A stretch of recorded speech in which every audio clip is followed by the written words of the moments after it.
Для отмены валидированных результатов анализов произведите поиск по штрих-коду или по ИНН фамилии и дате рождения, где поиск можно производить по одному из полей или сразу по всем. Чтобы выполнить поиск по штрих-коду, установите курсор мыши таким образом, чтобы поле подсвечивалось голубым цветом. Отсканируйте или введите штрих-код и нажмите значок поиска. Результат поиска будет расположен ниже. В таблице действия нажмите на значок отмены валидации и подтвердите выбор, нажав «Да».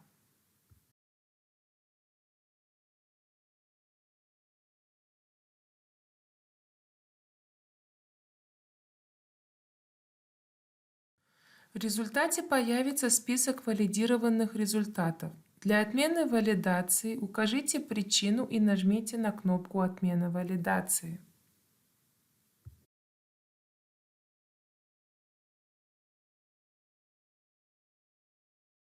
Статус результата изменился, и система подсказывает, что валидация снята. Данный результат не будет отображен у врача в электронной медицинской карте. Для возврата в меню валидации нажмите на кнопку «Вернуться назад», расположенную ниже.